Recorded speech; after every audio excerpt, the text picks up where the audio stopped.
दोस्तों, उत्तर प्रदेश से अपराध की जितनी भी कहानियां सामने आई है उसमें पॉलिटिक्स का कॉकटेल जरूर शामिल रहता है। ऐसा ही एक कहानी है मधुमिता शुक्ला हत्याकांड की, जिसकी जड़ें भी उत्तर प्रदेश की सियासत से ही निकलती है। 24 साल की एक युवा कवयित्री मधुमिता शुक्ला का दिन दहाड़े उसके घर में घुसकर गोली मार दी जाती है और इसमें नाम सामने आता है उत्तर प्रदेश के 4 बार के विधायक और 2 बार सरकार में मंत्री रह चुके अमरमणि त्रिपाठी का। यह एक ऐसी घटना थी जिसकी गूंज उस समय में प्राइम मिनिस्टर रहे अटल बिहारी वाजपेयी तक को सुनाई दिया था। आखिर क्या है यह मधुमिता शुक्ला हत्याकांड और इसमें किस तरह से यूपी के बाहुबली विधायक और मंत्री अमरमणि त्रिपाठी का सीधा हाथ रहा है, आइए आपको सब कुछ बताते हैं आज के इस वीडियो में पूरे विस्तार से। हेलो एंड नमस्कार, मेरा नाम है प्रशांत और आप देख रहे हैं बेजोड़जोरा.com का यूट्यूब चैनल। इस कहानी को शुरू करने से पहले आपको मधुमिता शुक्ला के बारे में बताते हैं, जिससे कि आपको सब कुछ समझने में आसानी होगी। मधुमिता शुक्ला का जन्म साल 1979 में उत्तर प्रदेश की राजधानी लखनऊ से करीब 130 किलोमीटर दूर लखीमपुर खीरी में एक फॉरेस्ट रेंजर के घर में हुआ था। वह 2 भाई और 2 बहन थी। साल 1996 में उनके पिता के मौत के बाद वे सभी लखनऊ में शिफ्ट हो गए। मधुमिता का कविता पाठ करने में ज़्यादा दिलचस्पी थी, इसीलिए वह मंच से लगातार कविता पाठ करती रहती थी। धीरे धीरे उनके दोनों भाई अपने गृहस्थी में मशगूल हो गए और मधुमिता अपनी छोटी बहन निधि शुक्ला के साथ लखनऊ में रहने लगी। उसकी माँ का लखनऊ और लखीमपुर खीरी आना जाना लगा रहता था। धीरे धीरे मधुमिता शुक्ला मंच की एक जानी मानी कवयित्री हो चुकी थी। जिस समय डॉक्टर कुमार विश्वास मंच पर अपनी जगह बनाने के लिए संघर्ष कर रहे थे, उस समय मधुमिता शुक्ला मंच की एक स्थापित कवयित्री हो चुकी थी। दिल्ली और मुंबई जैसे बड़े शहरों में मधुमिता शुक्ला नाइट शो जैसे कार्यक्रम आयोजित होने लगे थे। सिर्फ 22-23 साल की उम्र में ही नाम, शोहरत और दौलत की उनके ऊपर बारिश होने लगी थी। उस समय में मधुमिता शुक्ला को एक कविता पाठ के लिए 30 से 40 हजार रुपये तक मिल जाते थे, लेकिन फिर भी मधुमिता शुक्ला के पैर जमीन पर ही थे और वह अपने परिवार के साथ एक नॉर्मल जिंदगी बिता रही थी।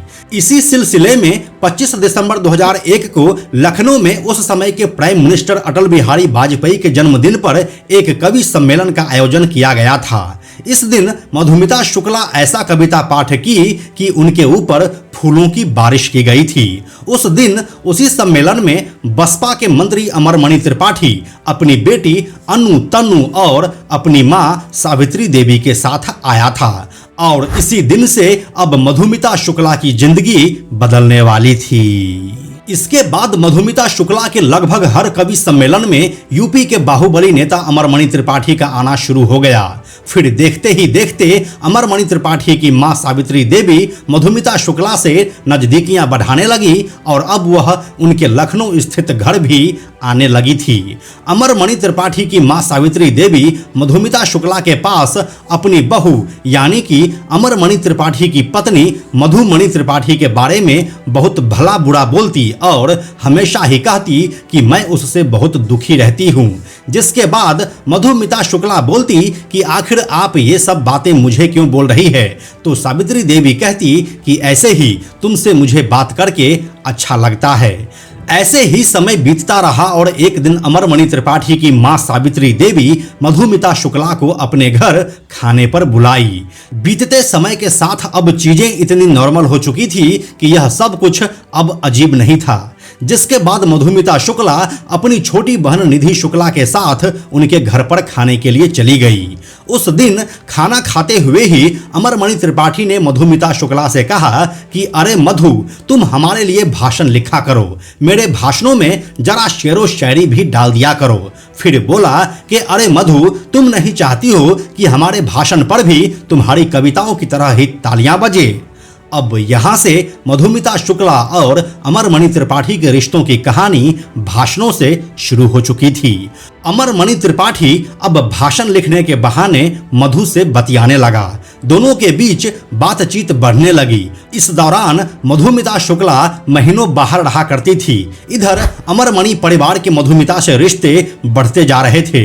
इसके चलते मधुमिता शुक्ला के घर में कलेश भी बढ़ने लगा। मधुमिता शुक्ला के परिवार को यह पसंद नहीं था कि मधुमिता अमरमणि त्रिपाठी से बात तक भी करे, लेकिन मधुमिता शुक्ला का इस तरह से ब्रेन वॉश हो चुका था कि वह कुछ समझने के लिए तैयार नहीं थी। धीरे धीरे अमरमणि ने उसके दिमाग को अपने कंट्रोल में ले लिया। वह धीरे धीरे खुद के परिवार के खिलाफ होती चली गई। मधुमिता अमरमणि त्रिपाठी की जरा भी बुराई नहीं सुन सकती थी। ऐसा ही सिलसिला महीनों तक चलता रहा और अब दोनों ही परिवार इस चीज के आदी हो चुके थे। फिर आता है 9 मई 2003 की तारीख थी 9 मई का और साल था 2003। लखनऊ में निषादगंज थाने से कंट्रोल रूम में फोन आता है कि पेपर मिल कॉलोनी में किसी महिला की गोली मारकर हत्या कर दी गई है। पहले पुलिस को लगा कि लूट का मामला होगा, लेकिन जैसे ही तहकीकात आगे बढ़ी, एक से बढ़कर एक खुलासे होने लगे और उत्तर प्रदेश की राजनीति में हड़कंप मच गया। हत्या जिस महिला की हुई थी वह कोई साधारण महिला नहीं, बल्कि एक मशहूर कवयित्री मधुमिता शुक्ला थी। राजनीतिक महकमे में मधुमिता शुक्ला की अच्छी पैठ थी। इस हत्या में शामिल जिस व्यक्ति का नाम सामने आया वह और भी चौंकाने वाला था। वह नाम था अमरमणि त्रिपाठी का। अमरमणि त्रिपाठी का उत्तर प्रदेश की राजनीति में ऐसा दबदबा रहा है कि सरकार किसी भी पार्टी की हो, कैबिनेट में उसकी जगह पक्की रहती थी। इस घटना के बाद मधुमिता शुक्ला के शव का पोस्टमार्टम करने के बाद उसके बॉडी को उसके गांव लखीमपुर भेजा गया। अचानक एक पुलिस अधिकारी की नजर उस पोस्टमार्टम रिपोर्ट पर लिखी एक टिप्पणी पर पड़ी, जिसने इस मामले की जांच की दिशा ही बदल दी। दरअसल रिपोर्ट में मधुमिता शुक्ला के 7 महीने के गर्भवती होने का जिक्र था, क्योंकि मधुमिता शुक्ला की शादी नहीं हुई थी, जिसके बाद यह एक बड़ा क्लू बन गया था। इसके बाद तुरंत ही बॉडी को रास्ते से वापस मंगवाकर दोबारा पोस्टमार्टम करवाया गया। मधुमिता शुक्ला के गर्भवती होने की बात कंफर्म हुई और उसका डीएनए सैंपल निकालकर रख लिया गया, जिसके बाद डीएनए जांच में सामने आया कि यह बच्चा यूपी के बाहुबली नेता अमरमणि त्रिपाठी का था। इस मामले की निष्पक्ष जांच के लिए विपक्ष के बढ़ते दबाव की वजह से तत्कालीन मुख्यमंत्री मायावती के नेतृत्व वाली बसपा सरकार को आखिरकार इस मामले की जांच सीबीआई से करवाने की मांग करनी पड़ी। सीबीआई ने इस मामले की जांच शुरू की तो अमरमणि और उसकी पत्नी की संलिप्तता के पुख्ता प्रमाण मिले। इसके बाद अमरमणि त्रिपाठी को गिरफ्तार कर लिया गया। अमरमणि त्रिपाठी से लखनऊ के डालीबाग स्थित स्टेट गेस्ट हाउस में रिमांड पर लेकर पूछताछ की गई। वहीं मधुमणि त्रिपाठी नेपाल भाग गई और कई दिनों तक सीबीआई उसकी तलाश करती रही। इसी तरह मधुमिता का नौकर देशराज भी कई दिनों तक फरार रहा। बाद में सीबीआई ने उसे लखनऊ से गिरफ्तार कर लिया। देशराज ने अमरमणि और मधुमिता के रिश्तों के बारे में खुलासा किया तो पूरे मामले की परतें उधरती चली गई। सीबीआई की जांच में सामने आया कि अमरमणि से मधुमिता शुक्ला के रिश्तों से नाराज होकर हत्या की साजिश उसकी पत्नी मधुमणि त्रिपाठी ने रची थी। सीबीआई जांच के दौरान भी जब गवाहों को धमकाने के आरोप लगे तो मुकदमा देहरादून की फास्ट ट्रैक कोर्ट में ट्रांसफर कर दिया गया। इस हत्याकांड के बाद देहरादून की फास्ट ट्रैक कोर्ट ने 24 अक्टूबर 2007 को अमरमणि त्रिपाठी, उसकी पत्नी मधुमणि त्रिपाठी, उसके भतीजे रोहित चतुर्वेदी और शूटर संतोष राय को दोषी करार देते हुए उम्र कैद की सजा सुनाई। एक अन्य शूटर प्रकाश पांडेय को संदेह का लाभ देते हुए उसे बरी कर दिया गया। हालांकि बाद में नैनीताल हाई कोर्ट ने प्रकाश पांडेय को भी दोषी पाते हुए उसे भी उम्र कैद की सजा सुनाई थी, जो अब जमानत पर बाहर है। अमरमणि त्रिपाठी और उसकी पत्नी मधुमणि त्रिपाठी बीते 20 साल 1 महीना और 19 दिन से जेल में बंद थे। उनकी आयु, जेल में बिताई गई सजा की अवधि और अच्छे जेल आचरण को ध्यान में रखते हुए उसकी बाकी बची हुई सजा को यूपी सरकार ने माफ कर दिया। इस पर मधुमिता शुक्ला की बहन निधि शुक्ला ने सुप्रीम कोर्ट में एक याचिका दायर की। इस याचिका पर सुप्रीम कोर्ट ने उत्तर प्रदेश की सरकार को नोटिस जारी किया और 8 हफ्ते के अंदर जवाब मांगा। हालांकि अमरमणि और उसकी पत्नी की रिहाई 24 अगस्त 2023 को ही हो गई थी। इस पूरे मामले में मधुमिता शुक्ला की बहन निधि शुक्ला के अनुसार अदालत का कहना है कि जेल में अमरमणि त्रिपाठी और उसकी पत्नी के अच्छे चाल चलन की वजह से उसे रिहा किया गया है। लेकिन हकीकत तो यह है कि अमरमणि त्रिपाठी और उसकी पत्नी तो जेल में रहे ही नहीं, वे कागजों पर ही उत्तराखंड की जेल में थे, जबकि असल में 2012 से लेकर 2023 तक कभी जेल गए ही नहीं। ऐसे में अच्छे चाल चलन की बात कहां से सामने आ गई? अमरमणि और उसकी पत्नी जेल में नहीं है, इस बारे में मैंने सबूत भी अदालत में दिया है। अब मेरे वकील ने उत्तर प्रदेश सरकार को नोटिस देकर इसकी रिहाई पर रोक लगाने को कहा है। यूपी सरकार ने जवाब में 8 सप्ताह का समय मांगा है। अब आप ही बताओ कि अमरमणि जैसे व्यक्ति के लिए कुछ भी करामात करने के लिए 8 सप्ताह का समय बहुत ज्यादा नहीं है क्या?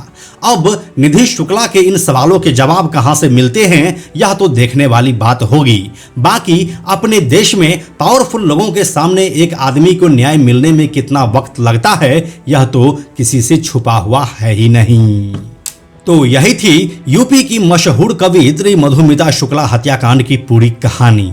इसी से संबंधित 2 और कहानियां हैं। पहली है अमरमणि त्रिपाठी की पूरी कहानी, जिसमें राजनीति और अपराध दोनों ही आते हैं, और दूसरी है अमरमणि त्रिपाठी के बेटे अमन मणि त्रिपाठी द्वारा उसके खुद के पत्नी के कथित हत्या के आरोप की।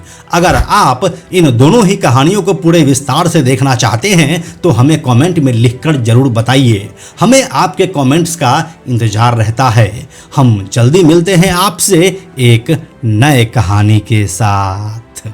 अंत में एक और ज़रूरी बात, हमने बेजोड़ जोड़ा का एक टेलीग्राम चैनल भी बनाया है, जहां आपको हमारे सारे वीडियोस के लिंक सबसे पहले मिल जाएंगे। इसलिए आप लोग टेलीग्राम पर भी हमसे जुड़ें। टेलीग्राम पर हमसे जुड़ने के लिए सिंपली आप टेलीग्राम ऐप के सर्च में जाकर बेजोड़ जोड़ा लिखिए और चैनल पर जाकर ज्वाइन बटन क्लिक कर दीजिए। आप हमसे जुड़ जाएंगे। यह वीडियो अगर आपको पसंद आया तो इसे लाइक और शेयर जरूर करें। आने वाले वीडियोज़ के लिए बेजोड़ जोड़ा को सब्सक्राइब करके बेल आइकन को टच करना ना भूलें। Thank you so much.